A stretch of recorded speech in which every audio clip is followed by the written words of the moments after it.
ذہنی طور پر اتنا حوصلہ مند ہو چکے ہیں جتنا کوئی ہو سکتا ہے، اور یہ ان کے ایمان کی وجہ سے ہے۔ انہیں اللہ پر پکا ایمان ہے، اور وہ جیسا کہ آپ جانتے ہیں ہمیشہ سے ذہنی طور پر بہت مضبوط ہیں۔ تو یہ سب عذاب دینے کے طریقے ہیں، جیسا کہ آپ نے کہا۔ ایک اور بات، کیا انہیں پیشکش نہیں کی گئی تھی؟ کیونکہ انہوں نے ایک مضمون لکھا تھا کچھ عرصہ پہلے ٹائم میگزین میں، انہوں نے ذکر کیا تھا کہ انہیں ایک پیشکش کی گئی ہے، ایک آپشن جو گھر پر نظر بندی پر مشتمل تھا، اور میرا خیال ہے ان کی کچھ شرائط تھی۔ وہ چاہتے تھے کہ کچھ گھر کے دوسرے لوگ جو ان کے خاندان یا ان سیاسی جماعت سے تعلق رکھتے ہیں، شاید آپ مجھے تھوڑی سی مزید تفصیل دے سکتے ہیں اس ڈیل کے بارے میں، اور ان کا اس کرنا ان کی استقامات کا ایک اور ثبوت ہے۔ تو میرا خیال ہے کہ یہ زیادہ تر اس بات سے متعلق ہے اور ان کے پارٹی کے ارکان اور خاندان کے افراد اس وقت جیل میں ہیں، اور آپ جانتے ہیں انہی جیسے حالات ہیں، تو وہ بہت ہی اصول پسند شخص ہیں، وہ ایسا ہرگز نہیں کریں گے۔ میرے خیال میں اس نے یقیناً ایک کردار ادا کیا ہوگا، وہ اس طرح نہیں چاہیں گے، وہ صرف ان کے ساتھ ہم نوا رہنا چاہیں گے۔ وہ ہمیشہ سے بہت ہی اصول پسند شخص ہیں، میرا نہیں خیال کہ وہ اپنے اصولوں کے خلاف جائیں گے جذبات میں آ کر۔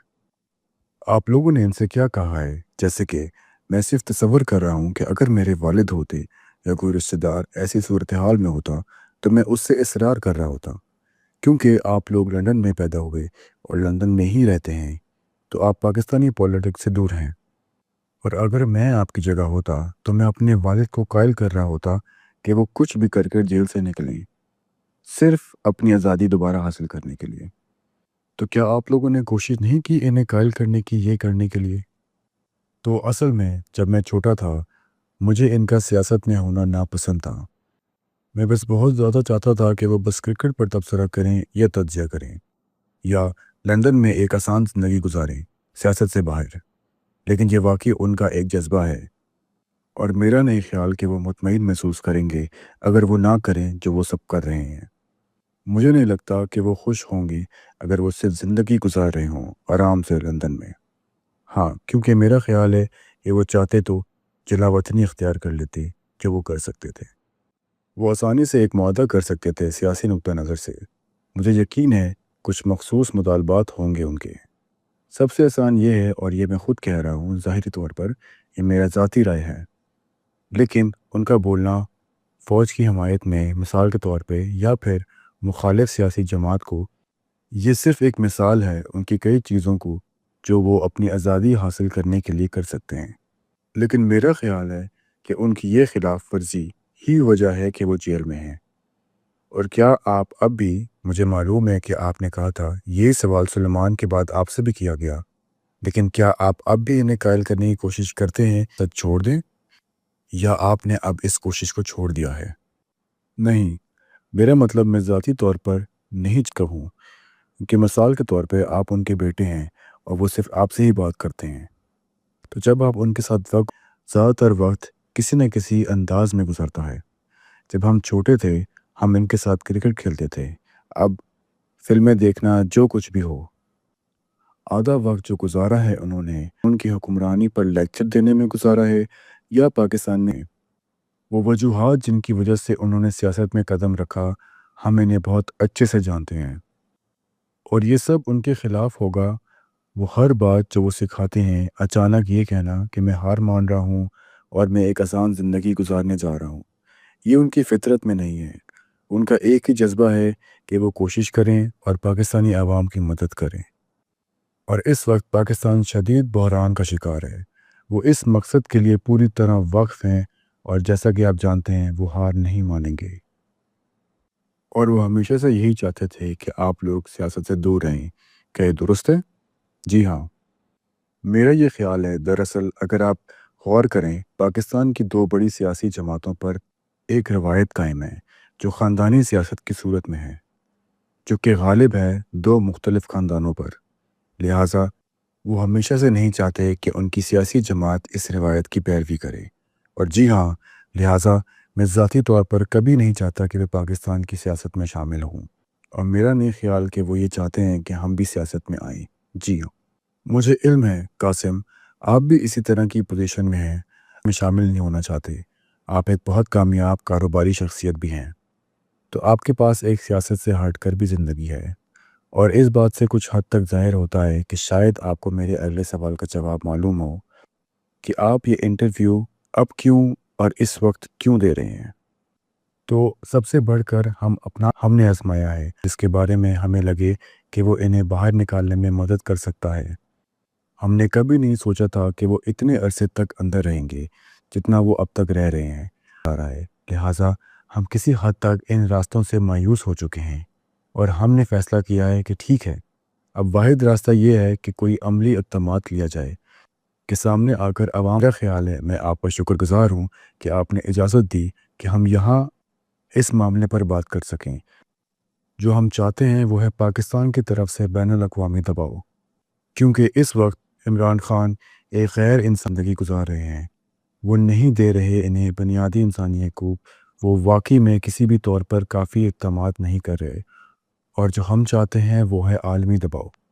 جی بالکل، میرے خیال سے جیسے قاسم نے کہا، ہم نے کوشش کی، ہم نے بہت کوشش کی، ہم نے باقی تمام راستے آزما لیے، قانونی ذرائع، اور اب یہ معاملہ بالکل خاموش ہو چکا ہے۔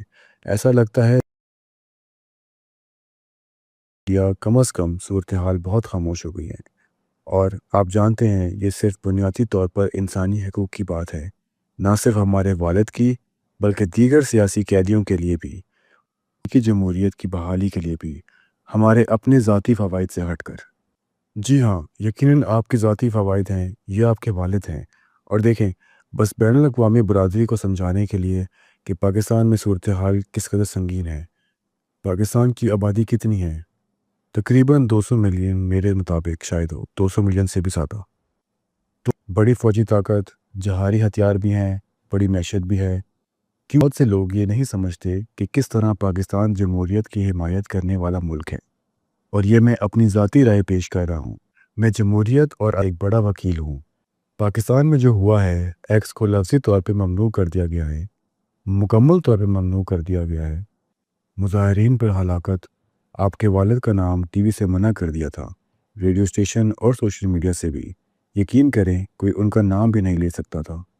مجھے نہیں معلوم ہے کہ کوئی اس کو جمہوریت کہہ سکتا ہے، اور وہ یہ ہے کہ لوگ حوالہ دینے کے لیے، قاسم، وہ آپ کا نام استعمال کر رہے تھے آپ کے والد کا حوالہ دینے کے لیے، بین سے بچنے کے لیے، اور آپ کے والد کے خلاف الزامات جو ہیں وہ بے حد اہم۔ میں سمجھتا ہوں کہ یہ ایک سیاسی سازش ہے، مگر یہ جمہوریت کی ہر اس حد سے باہر ہے جو تصور کی جا سکتی ہو۔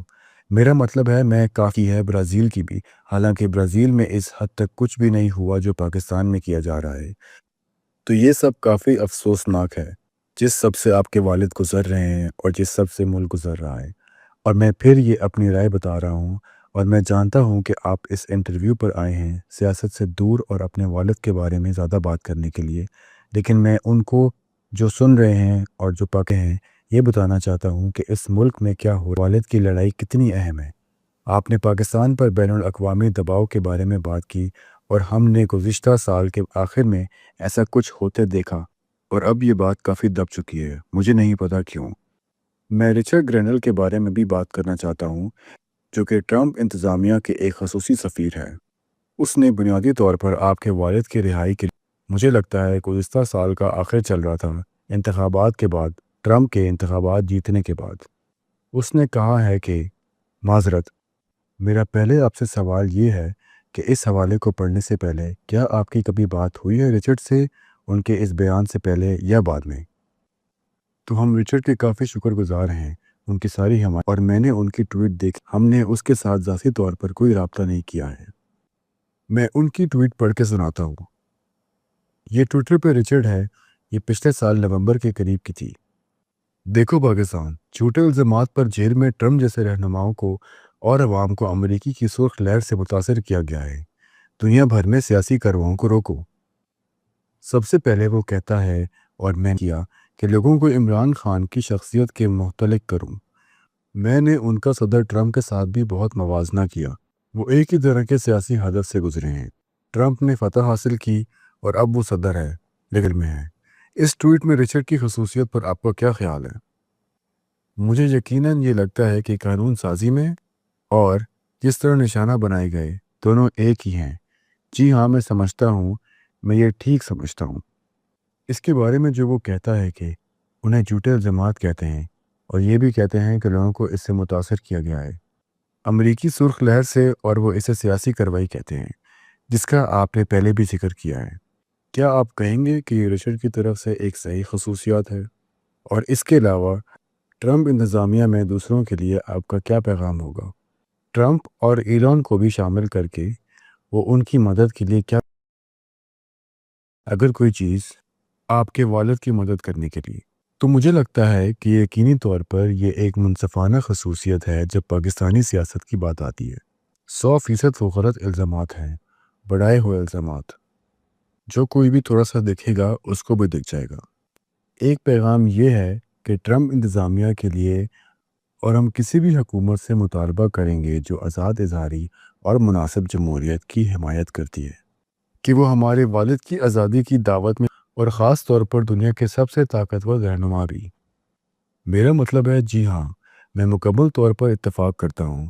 ہم صرف یہ چاہتے ہیں کہ بین الاقوامی برادری سے کیا ہو رہا ہے اور امید کی کارروائی کریں۔ ٹرمپ سے بہتر کون ہے اس کے لیے؟ تو ہم ٹرمپ سے بات کرنا پسند کریں گے، یا کوئی ایسا طریقہ تلاش کرنے کی کوشش کریں گے جہاں وہ کسی طرح مدد کر سکیں، کیونکہ دن کے آخر میں والد کو آزاد کروانے کی کوشش کر رہے ہیں پاکستان میں جمہوریت، اور صرف ان کی بنیادی نہیں بنائیں۔ کیا آپ اس بات سے مطمئن ہوں گے اگر دنیا میں کوئی جو کافی جانی شخصیت ہو یا اس کا سیاسی اثر ہو جو مدد کرنا چاہتا ہے؟ اور یہ سوال میں نے ابھی کیا آپ چاہتے ہیں کہ وہ صرف اس بارے میں عوامی سطح پر بات کریں، یا آپ چاہیں گے کہ وہ آپ سے ملیں؟ آپ کیا مشورہ دیں گے؟ ان لوگوں کو کیا کہیں گے؟ دونوں۔ مجھے لگتا ہے کہ اس کے طور پر بات کریں کھل کے۔ مجھے لگتا ہے یہ بہت اچھا ہوگا، صرف تھوڑا سا شور پیدا کرنے کے لیے، کیونکہ یقینی طور پر حال میں ہی تھوڑا سا خاموش پڑ گیا ہے، اور یقیناً اگر وہ تھوڑا سا بھی کر سکے ہمیں اچھا لگے گا، اور وہ ہمارے پاس آئیں اس صورتحال میں مدد کرنے کے لیے، یا کوئی بھی طریقہ ہو۔ میں آپ کے والد کا ایک اقتباس پڑھنا چاہتا ہوں۔ جو بات ہم نے پہلے کی تھی اس پر واپس آتے ہیں، کیونکہ یہ صرف آپ کے والد نہیں تھے جن کو نشانہ بنایا گیا تھا، ان کی حالیہ بیوی بھی جیل میں ہیں، خاندان کے دوسرے ممبران اور ان کے سیاسی مختلف طریقوں سے نشانہ بنایا گیا ہے۔ مجھے یاد ہے کہ جب میں نے آپ کے والد کا انٹرویو کیا تھا، ان کی پارٹی میں بہت سے لوگ بھاگنے کی کوشش کر رہے تھے یا دوسرے ممالک میں خاندان کے ممبران کے بارے میں پریشان تھے۔ میں نے ان سے بہت سے لوگوں سے نجی طور پر بات بھی کی ہے۔ ٹائم میگزین میں سے آپ کے والد کے اسی مضمون سے ایک بار پھر ایک اقتباس پڑھوں گے۔ ہمارے سوشل میڈیا رضاکاروں، ڈائسپورا اور کارکن کے حامی، ان کے خاندانوں کو اختلاف پر کی کوشش میں ان کو ہراساں اور اغوا کیا جا رہا ہے۔ آپ لوگوں نے یہ دیکھا ہے؟ کیا یہ سچ ہے؟ کیا آپ کے والد کی حمایت کرنے والوں کو تھا؟ جی ہاں، مجھے لگتا ہے کہ یہ کافی بڑے پیمانے پر رپورٹ کیا گیا ہے کہ صحافیوں، حامیوں اور پارٹی کے ممبران جنہیں اغوا کیا گیا ہے، لاپتہ کیا گیا ہے۔ ایسے اطلاعات بھی آئی ہے کہ لوگوں کو تشدد کا نشانہ بھی بنایا گیا ہے۔ میرے خیال میں یہ بات خاص حد تک درست ہے۔ کیا یہ بات آپ دونوں کو فکر میں ڈالتی ہے؟ جی بولیں قاسم۔ میں بس یہ کہنے لگا تھا کہ میرا مطلب ہے، سلمان نے کہا ہے کہ رپورٹس میں یہ بات کافی حد تک واضح ہے کہ وہ تقریریں دیتے ہیں، بکھرے ہوئے دکھتے ہیں اور پریشان حال نظر آ رہے ہوتے ہیں، اور اچانک وہ میرے والد پی ٹی آئی کا حصہ نہیں رہتے، یا اچانک وہ لوگ سیاست بھی چھوڑ کے چلے جاتے ہیں، اور یہ سب اس سب سے یہ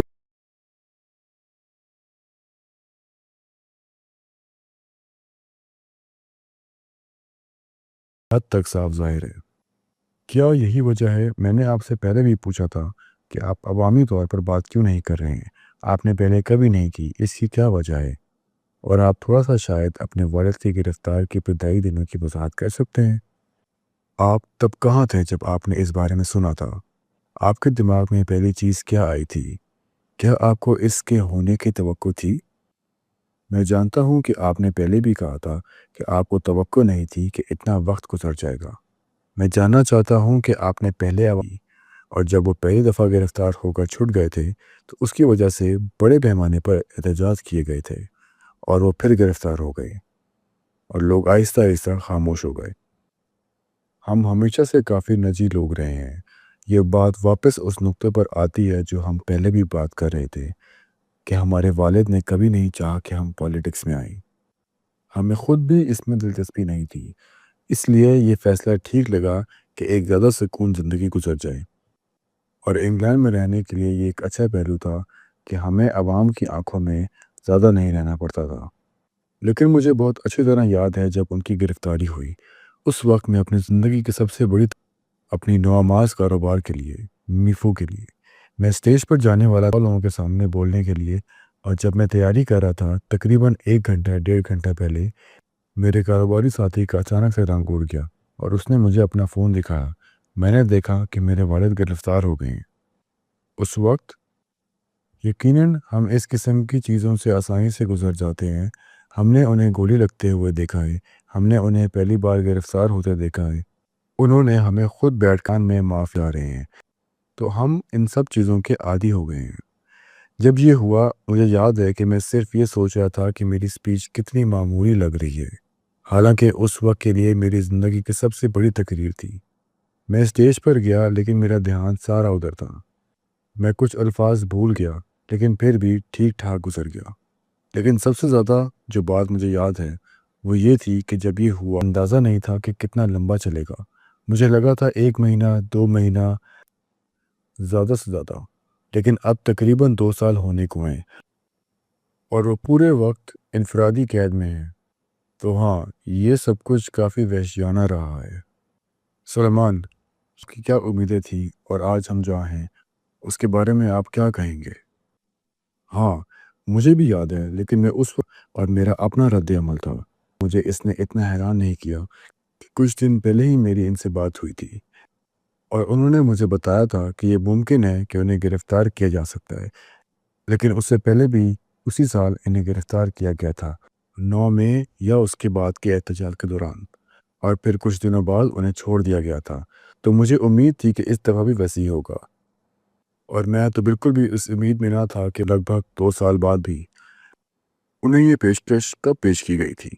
میں صرف یہ کہنا چاہتا ہوں کہ مجھے یاد ہے اسی رات جس طرح یہ سب ہوا، میں انہیں میسج کر رہا تھا عوامی گفتگو کے مشورے کے لیے، کیونکہ میں 100 لوگوں کے سامنے بولنے جا رہا تھا اور پھر صبح عجیب بات کہ انہیں لے جایا گیا۔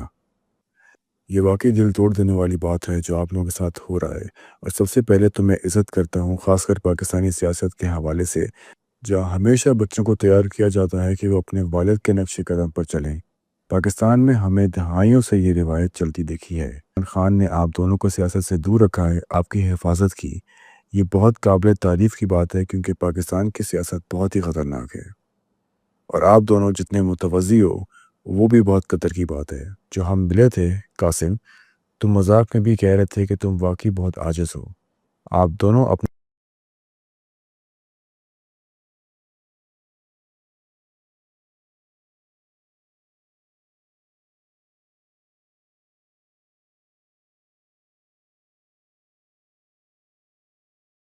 میں آواز اٹھا رہے ہو، جبکہ پتہ ہے کہ پاکستانی فوج اور حکومت کس حد تک ظالم ہو سکتی ہے، اور ان لوگوں کے خلاف جو عمران خان کے حق میں بولتے ہیں۔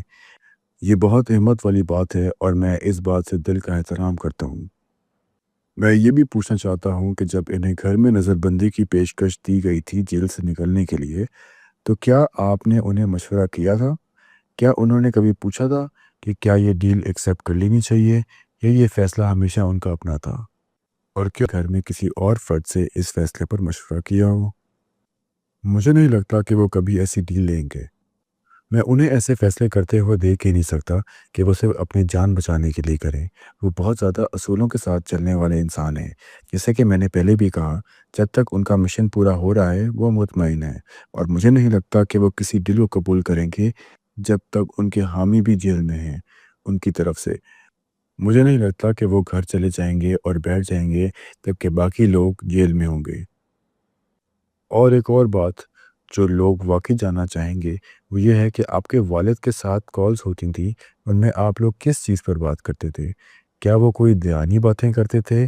خاص کر اب جب وہ جیل میں کافی کچھ پڑھ رہے ہیں اور نئی چیزیں سیکھ رہے ہیں، کیا آپ ہم سے کچھ واضح کر سکتے ہیں؟ میں جانتا ہوں کچھ باتیں آپ کی نجی ہوں گی، لیکن ان سب لوگوں کے لیے جو آپ کے والد کے ساتھ دے رہے ہیں، ان پر یقین رکھتے ہیں اور جن لوگوں نے پچھلے سال احتجاج میں اپنی جان تک داؤ پر لگا دی ان کے لیے کچھ وقت اچھا ہوگا۔ یہ باتیں کیسی ہوتی ہیں؟ کچھ ایسے پیغامات جو آپ کے والد چاہتے ہیں دنیا تک پہنچیں آپ کی نجی گفتگو کے علاوہ؟ تو ایک چیز یہ ہے کہ ہاں وہ بہت سی باتیں نجی ہوتی ہیں اور زیادہ تر گھر کے متعلق ہوتی ہیں، لیکن کبھی کبھی ہلکے پھلکے انداز میں وہ بات کرتے ہیں۔ حال ہی میں ایک بار وہ ہنس رہے تھے کہ ان کے مخالفین کتنے مایوس ہو گئے ہیں، صرف ان پر تشدد کرنے کے وہ ہنس کر کہہ رہے تھے کہ اب تو میرا ویسے بھی باہر کی دنیا سے رابطہ نہیں ہے۔ جب کبھی انہیں اپنے لائر سے ملنے دیا جاتا تھا تو ان سے کہتے تھے تو بتاؤ دنیا میں کیا ہو رہا ہے، جیسے ایک ہلکا پھلکا مذاق ہو۔ وہ بہت اچھی طرح سمجھ گئے ہیں کہ لوگ کتنے مایوس ہو گئے ہیں، اور سینسرشپ کا لیول بھی بہت عجیب ہے۔ اگر آپ کو پتہ ہے ورلڈ کپ کے سلسلے میں 1992 کے ورلڈ جس میں وہ پاکستان کے کپتان تھے نے جیت حاصل کی تھی، ان کی تصویروں کو ہر جگہ بلر کر دیا گیا تھا اور کراپ کر دیا گیا تھا۔ سوچو، ورلڈ کپ جیتنے والے کپتان کے ساتھ ایسا سلوک، کتنی چھوٹی سوچ ہے۔ تو ہنس رہے تھے، جو ایک چھوٹی سی لیکن دلچسپ سی بات ہے۔ صبر، انہوں نے ان کی تصویر کراپ کر دی تھی۔ میں آپ کو بعد میں بولنے کا موقع دوں گا، لیکن مجھے اس بات کا نہیں پتا تھا۔ یہ تو کچھ زیادہ ہی کارٹون جیسا لگ رہا ہے۔ تو اصل میں ان تصویروں میں جو کرکٹ ورلڈ کپ سے متعلق تھی، جہاں وہ کپتان تھے، ان میں ان کی تصویروں کو کراپ کر دیا گیا ہے۔ میں عمران خان کو تب سے جانتا ہوں جب سے وہ پرائم منسٹر نہیں تھے۔ جیسے ہوں ایک بڑا دیہی علاقوں والا ملک۔ میں عمران خان کو کرکٹ اسٹار کے طور پر کافی اچھی طرح سے جانتا ہوں۔ تیروں میں ہوتے ہیں ہر پوز میں، لیکن اب انہیں اس میں سے بھی ہٹا دیا گیا ہے۔ ہاں، یہ لوگ سینسرشپ میں نہ تو کوئی حکمت عملی دکھاتے ہیں اور نہ ہی کوئی شرافت، بس اب سب کچھ کھلی آنکھوں کے سامنے ہو رہا ہے۔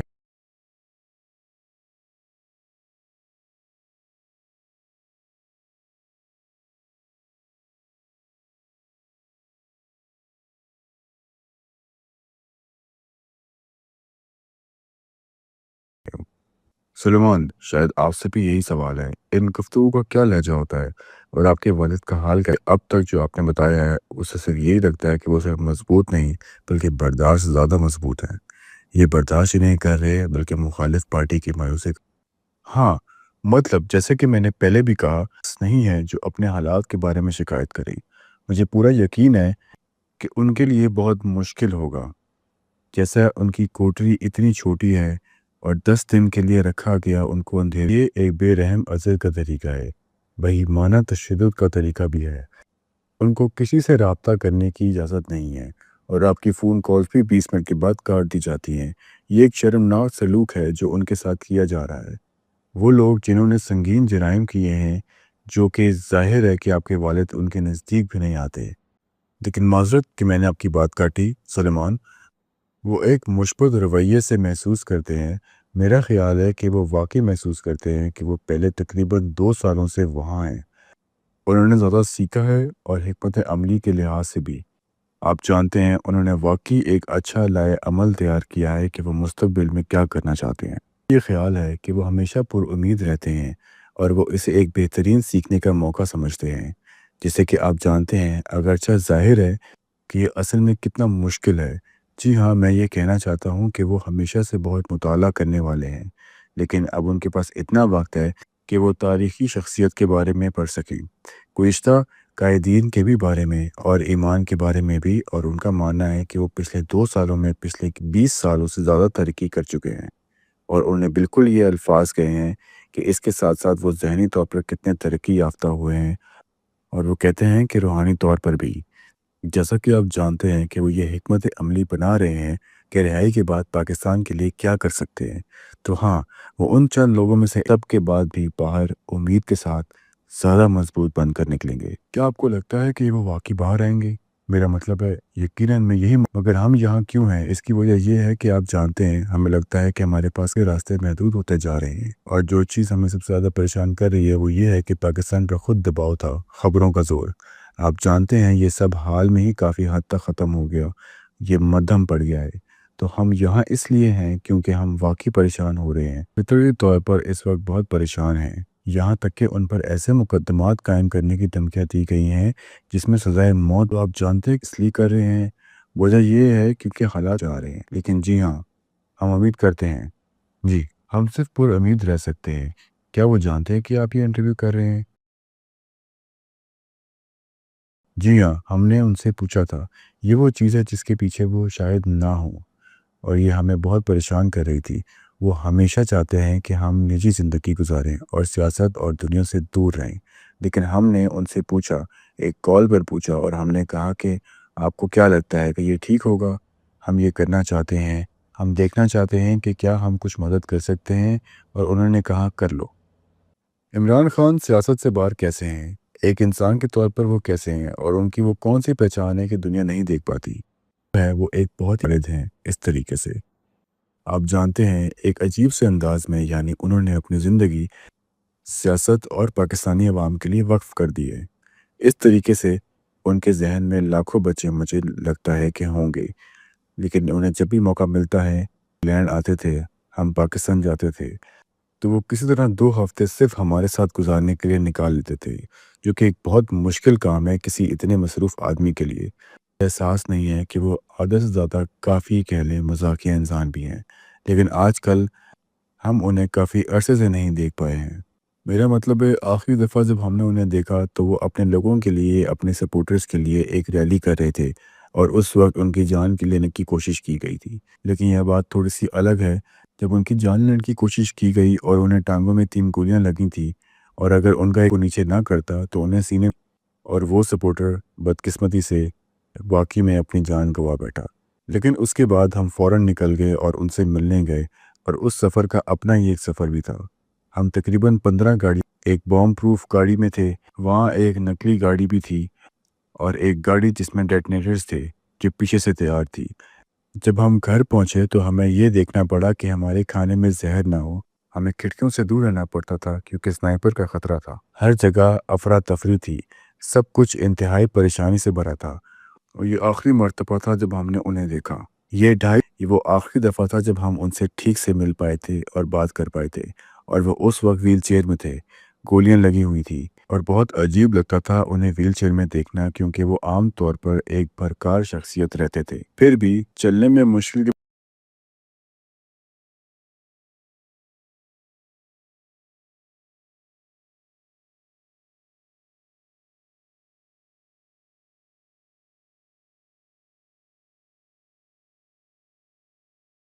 برقرار تھا۔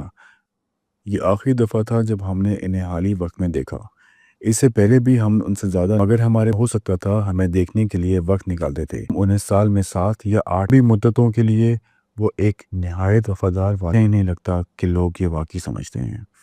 آپ کھڑکیوں سے دور رہ رہے تھے کیونکہ سنائپر کا خطرہ تھا۔ لوگ یہ چیک کر رہے تھے کہ کہیں آپ کے کھانے میں زہر تو نہیں۔ وہ یہ چیک کر، او خدایا، یہ تو پاگل پن ہے، کیا زندگی ہے۔ دیکھنا پڑتا تھا کہ کھانا کہاں سے آیا ہے، بس اصل میں یہ سب سے ضروری ہوتا تھا۔ اور جب ہم وہاں گئے تو ہمارے سب رشتہ دار کمپاؤنڈ میں آئے تھے۔ میں ان کے ساتھ کرکٹ کھیلنا چاہتا تھا اور ایسی چیزیں، لیکن ہمیں گارڈن میں باہر نکلنے کی اجازت بھی نہیں تھی۔ حالانکہ آس پاس اونچی دیواریں تھیں، لیکن ان کا کہنا تھا کہ آس پاس بہت اونچی عمارتیں ہیں، اس کے نہیں ہیں، اور آپ کو دیکھنا چاہیے تھا۔ جب ہم ایئرپورٹ سے گاڑی تک یا گاڑی سے ایئرپورٹ تک جا رہے تھے، ہمیں ایسے گھیر لیا گیا تھا جیسے پینگوئنز کے ارد گرد حفاظت کی ہو، اور ہمیں جلدی سے گاڑی میں گھسیڑا گیا۔ سب کچھ کافی ڈرامائی تھا، اور میں یہ بات ہلکے میں نہیں کہہ رہا، کیونکہ ہر دفعہ جب پاکستان جاتے ہیں کچھ نہ کچھ ڈرامہ ہوتا ہے، لیکن یہ جب ہم آخر بار گئے تو یہ سب سے بڑھ کر تھا۔ کیا آپ کو اب وہاں جانا محفوظ محسوس ہوگا اگر آپ اپنے والد سے مل سکتے؟ ہمیں منع کیا گیا ہے جانے کے لیے، کیونکہ ہماری آنٹیاں گرفتار ہو گئی ہیں، ہمارے کزنز بھی گرفتار ہو گئے ہیں، کچھ تو جیل میں ہیں، اور ہمیں دھمکیاں بھی کافی زیادہ ہیں، اور ہم جاتے ہیں تو ہم اپنے والد کے لیے ایک ظاہری کمزوری بن جاتے ہیں، اور ایک اور طریقہ جس سے وہ ان تک پہنچ سکتے ہیں، اور اس لیے وہ ہمیشہ ہمارے آنے کے دوران سب سے زیادہ ٹینشن کے وقت تھا، کافی پریشان رہتے تھے، کیونکہ وہ ڈرتے تھے کہ جب وہ لوگ بے چین ہوتے ہیں وہ ہر طریقہ اپنا رہے ہوتے ہیں، وہ کیا کر سکتے ہیں۔ ظاہر ہے اس بارے میں سوچا ہے، ہاں، آپ کبھی نہیں جانتے کہ کیا ہو سکتا ہے۔ اگر آپ کا پاکستانی فوجی سطح یا ان لوگوں سے بات کر سکیں جو فیصلہ ہوگا، میں یہ کہنا چاہوں گا کہ صرف ایک بات کا لحاظ رکھیں، پاکستان میں جمہوریت کا فیصلہ عزت کے لائق ہے، اور وہ شخص جو پچھلے جنرل انتخابات کو دیکھ چکا ہے اس میں یہ بات صاف نظر آتی ہے کہ پی ٹی آئی کے امیدوار کو اپنے نام پر انتخابات لڑنے تک کی اجازت نہیں ملی۔ وہ آزاد امیدوار کے طور پر کھڑے ہوئے اور پھر بھی سب سے زیادہ سیٹ جیت کر دکھائی۔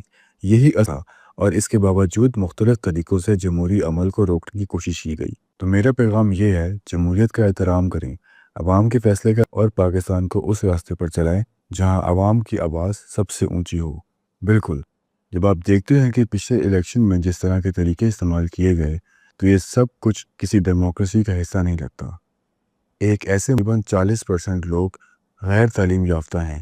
ان لوگوں کے لیے بیلٹ پہ نشان دیکھ کر ووٹ دینا بہت ضروری ہوتا ہے، اور اسی نشانی کو کرکٹ کا بیٹ جو کہ عمران خان سے جڑا ہوا ہے الیکشن سے چند دن پہلے بین کر دیا گیا۔ اس کا مطلب یہ ہے کہ عوام کو یہ تک نہیں معلوم ہو سکا کہ یہ ووٹ کہاں دینا ہے۔ اس کے علاوہ الیکشن کے دن ٹویٹر بین کر دینا، انٹرنیٹ بند کر دینا، اس سب سے انتخابات میں دھاندلی ظاہر ہے۔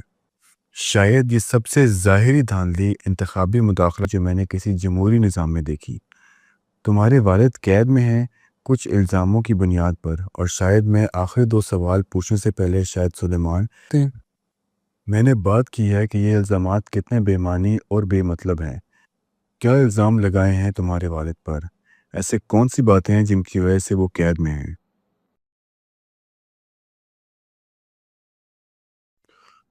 تو یہ سب کچھ بالکل ہی بے معنی ہے، عجیب سی باتوں سے لے کر جیسے کہ انوکھے پھل بیچنے تک، اور پھر بدعنوانی کے الزامات لگانا۔ یہ سب سے ہے جو میرے والد کو نہیں جانتے۔ جو بھی میرے والد کو جانتا ہے اسے یہ اندازہ ہے کہ وہ کبھی بھی کرپٹ نہیں، اور اگر وہ کرپٹ ہوتے تو وہ 20 سال تک نہ لڑتے، اپنی پارٹی خود سے نہ بناتے اور اسے محنت نہ کرتے۔ وہ کسی بھی وقت کسی بڑی اسٹیبلش پارٹی میں شامل ہو کر، جیسے کہ انہیں بار بار دعوت ملی، پیسہ اور اسرار و رسوخ بنا سکتے تھے، لیکن ان کا یہ طریقہ نہیں ہے۔ میں سمجھتا ہوں کہ اسٹیبلشمنٹ بھی یہ بات جانتی ہے کہ وہ کرپٹ نہیں ہیں، تو پھر ان پہ کرپشن کے الزام لگار بات ہے۔ اب سوال اٹھتا ہے، قاسم، اس انٹرویو سے پہلے، جبکہ یہ معاملہ اتنا نازک ہے، جب پاکستان میں جو کچھ ہو رہا ہے وہ سب کے دونوں نے کبھی بھی پبلک میں بات نہیں کی، تو آپ کی فیملی کا کیا رد عمل تھا؟ یہ فیملی جسے 2 سال سے زیادہ عرصے سے نشانہ بنایا گیا ہے، ان کا کیا کہنا تھا ان سب پر؟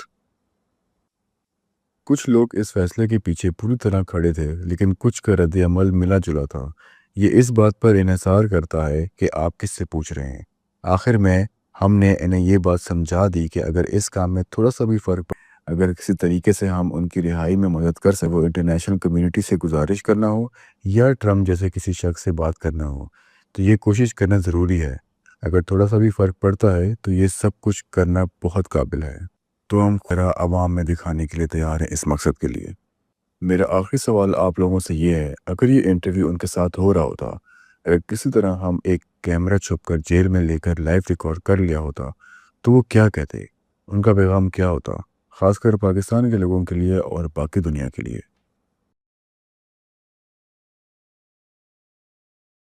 طرف سے ہم یہ کہہ سکتے ہیں کہ وہ ہمت نہیں ہارے۔ جب تک وہ رہا نہیں ہو جاتے وہ مضبوطی سے کھڑے رہیں گے، اور جب وہ رہا ہوں گے تو امید ہے کہ وہ ایک اثر ڈالیں گے، ایک تبدیلی لائیں گے۔ اور آپ دونوں، قاسم اور سلیمان، کا پیغام کیا ہوگا پاکستان کے لوگوں کے لیے اور دنیا کے لیے؟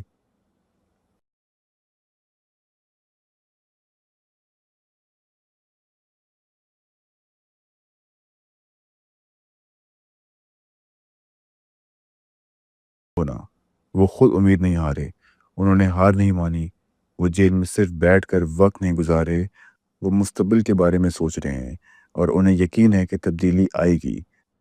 تو امید بنائے رکھیں اور اس ناانصافی کے خلاف آواز اٹھاتے رہیں۔ اور جو لوگ دنیا بھر میں ہیں ان کے لیے ضروری ہے کہ آپ کچھ فرق ڈال سکتے ہیں تو ضرور کچھ کریں۔ ایک ایسے شخص کو تنہائی قید میں رکھا گیا ہے جو پاکستان کا لیڈر ہونا چاہیے، اسے بنیادی انسانی حقوق سے محروم کیا گیا ہے، اس پر کچھ وقت میں تشدد بھی کیا گیا ہے۔ اگر آپ انسانی حقوق کے حامی ہیں تو یہ مسئلہ آپ کی لسٹ میں سب سے اوپر ہونا چاہیے۔ کیا کوئی ایسی بات ہے جو مجھ سے رہ گئی ہو جو وہ اس وقت جھیل رہے ہیں؟ کیونکہ مجھے لگتا ہے کہ دنیا کو یہ بتانا ضروری ہے۔ وہ مجھ سے ناراض ہوں گے یہ کہنے پر، لیکن وہ ایک ایسے شخص ہیں جو اپنے 70 سال میں شاید جسمانی طور وہ کافی فٹ ہیں، لیکن جب آپ سوچتے ہیں کہ 70 سال کا آدمی چھوٹی سی کوٹری میں بند ہے اور کبھی کبھی بالکل اندھیرے میں رہتا ہے، بجلی بند کرتی جاتی ہے، ڈاکٹر تک دستیاب نہیں ہے، اور وہ کچھ عرصے پہلے 3 گولیاں بھی کھا چکے ہیں، تو یہ تمام صورتحال بالکل غیر انسانی ہے۔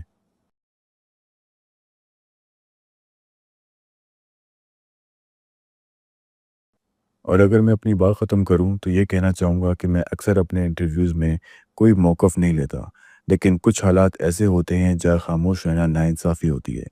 پاکستان ایک بہت بڑا ملک ہے، جیسا کہ آپ نے کہا 200 ملین سے زیادہ لوگ، یا تقریباً 1/4 بلین لوگ ہیں، ایک نیوکلیر پاور ہے، ایک اکنامک پاور بھی ہے۔ سب سے اہم بات یہ ہے کہ عمران خان جتنے بھی باغی ہیں ہے کہ میں ان کی کچھ پالیسی سے اختلاف رکھتا ہوں، اور ہو سکتا ہے کہ آپ دونوں بھی اپنے والد کی کچھ باتوں سے اختلاف رکھتے ہوں، پر لوگوں نے ان کو ووٹ دیا ہے اور دنیا کو۔ اگر آپ چپ رہ جائیں جب ایک جمہوریت کو دبایا جا رہا ہوتا ہے، اور اگر یہ کاملہ کسی بھی جمہوریت میں دہرایا جا سکتا ہے، اس لیے بہت ضروری ہے کہ آپ کی سیاسی سوچ کچھ بھی ہو، لیکن کچھ بنیادی اصولوں کے لیے کھڑے رہنا چاہیے۔ جمہوریت ان میں سے ایک ہے۔ میں دعا کرتا ہوں آپ کے والد جلد جیل سے رہا ہوں، دعا کرتا ہوں کہ وہ صحت مند رہیں، پاکستان میں حالات بہتر ہوں، اور آپ لوگ ایک عام زندگی گزار سکیں، عمران خان کی فیملی اور آپ دونوں بھی۔ میں آپ کا وقت دینے کا بہت شکریہ ادا کرتا ہوں۔ عمران خان کا بھی شکریہ کہ انہوں نے اس انٹرویو کی اجازت دی، اور میں امید کرتا ہوں کہ جلد دوبارہ عمران خان کا انٹرویو کروں۔ قاسم اور سلمان، آپ دونوں کا بہت شکریہ۔ خدا حافظ۔